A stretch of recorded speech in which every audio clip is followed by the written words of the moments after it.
of the US making its move against Iran. In fact, two warships have moved closer to Iran now, and the world's largest aircraft carrier has been moved towards the Middle East.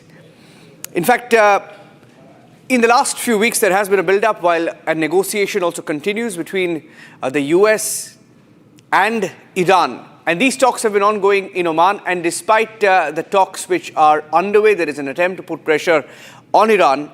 And the US Navy has released pictures and footage of its aircraft carriers moving closer to Iran. We will be joined by General G.D. Bakshi. Major General G.D. Bakshi will be joining us live. And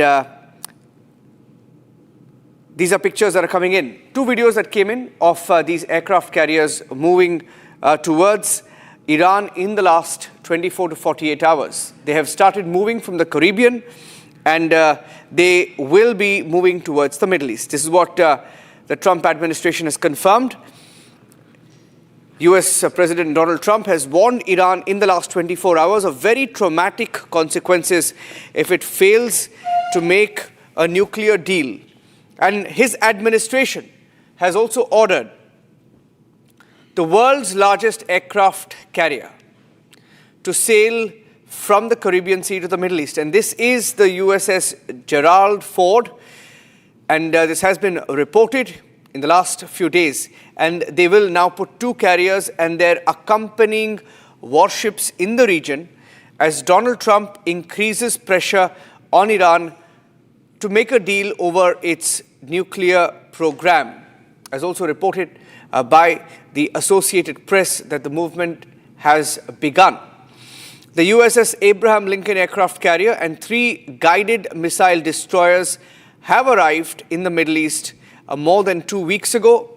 And this latest movement marks a quick turnaround for the USS Ford, which Trump sent from the Mediterranean Sea to the Caribbean Sea last October, as the administration also built up a huge presence in the lead up to the surprise raid that captured the former Venezuelan President Nicolas Maduro. Major General G.D. Bakshi is joining us live. Major General Bakshi, you have this movement, the world's largest aircraft carrier and another already existing aircraft carrier in the region moving towards Iran. According to you, sir, what is the message that America is trying to send out while the talks are also ongoing? Absolutely. You know, Niranjan, the simple fact is that one aircraft carrier group, the Abraham Lincoln, is already in the Gulf of Hormuz. The second aircraft carrier, Gerald Ford, one of the Nimitz class aircraft carrier, is en route sailing towards the hotspot. Please recall that 12th of February, yesterday, the Israeli Prime Minister, along with his air chief, had gone to Washington to meet Donald Trump. The meeting was scheduled for 1 hour, but it went on to 3. He had gone with his air chief, he had gone with air photos of Natanz, Isfahan, saying that the Iranians have recommenced nuclear processing, nuclear enrichment, etc. He had the photographs of the missile factories. He said after the June war last year, 12-day war, Iran was left with just 1,500 missiles. Now it has almost close to 3,000 to 5,000 missiles. And he was saying that Israel is facing an existential threat. Media reports indicate that he told Donald Trump that, the threat is so serious, so existential, that if you don't come in, I will have to go alone. I will have to go alone and do it. It is said that Donald Trump asked for 72 hours in which he would consult his national security establishment, that is the CIA, the Pentagon, the Chairman, Joint Chiefs of Staff, etc., to work out the implications if he has to go in just now. Because the implications are serious, serious implications. You see, the simple fact is that Iran is not Venezuela. It is not a pushover, right? And even though there was no joint press conference, there was no statement after this. That could be for two reasons. One, as part of deception, strategic deception, not to tell Iran that the attack was coming or to alert them too much. Or the second is TACO. Is Donald Trump having second thoughts because of the serious implications? We have 72 hours in which to find out.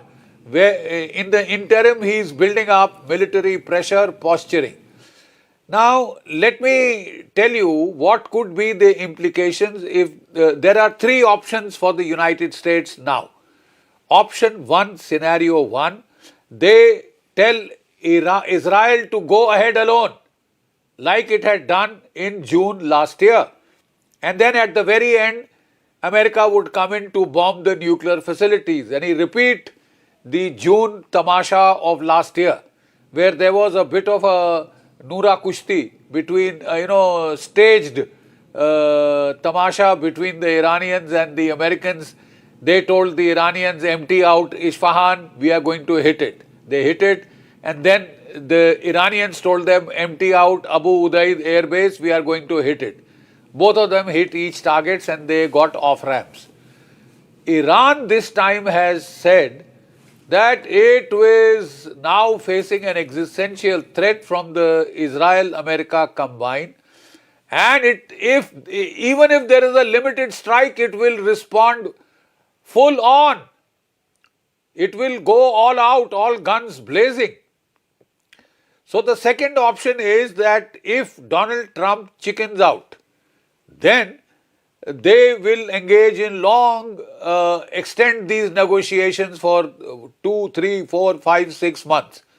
Gain time, possibly try and do another colored revolution, and if that succeeds better than this one flopped, then they would think of what to do next. The third option is that Donald Trump is determined to destroy Iran. So is Israel determined to destroy Iran, its greatest military threat, existential threat, and they are going to do ahead regardless of consequences. My only submission is that the consequences are deadly serious.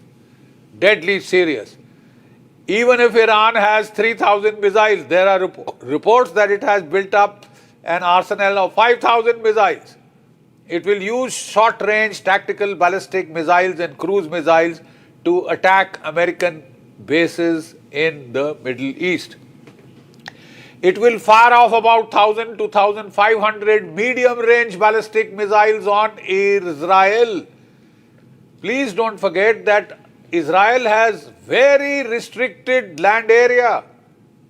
And if the Iranians use the hypersonic missiles, the American Patriots, the American THAADs cannot intercept them, right? And in the bargain, they could suffer serious damage, exponential damage. Even in the last strike, it is said that they have suffered a damage of $50 billion worth. So that would be prohibitive damage for Israel itself. The third option that the Iranians have is to hit the American carriers with their hypersonic cruise missiles, ballistic missiles. It is said that there are 2 Chinese destroyers, Type 55, Type 52, with ship-to-ship missiles which can knock out carriers. They are already there in the Gulf.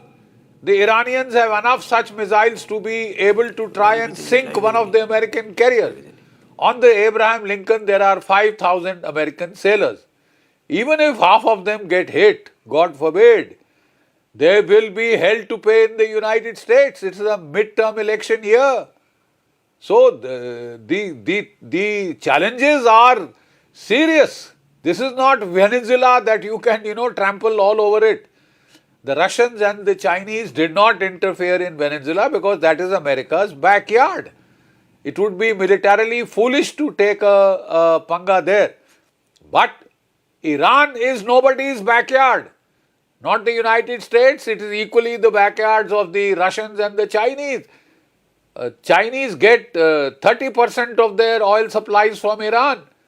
They can't afford to let it fall. So they have given HQ-21 surface-to-air missiles, which are the equivalent of our S-400s, right? And they have even provided, technicians to man them. So has Russia, it is said, has given Su-27, Su-35s.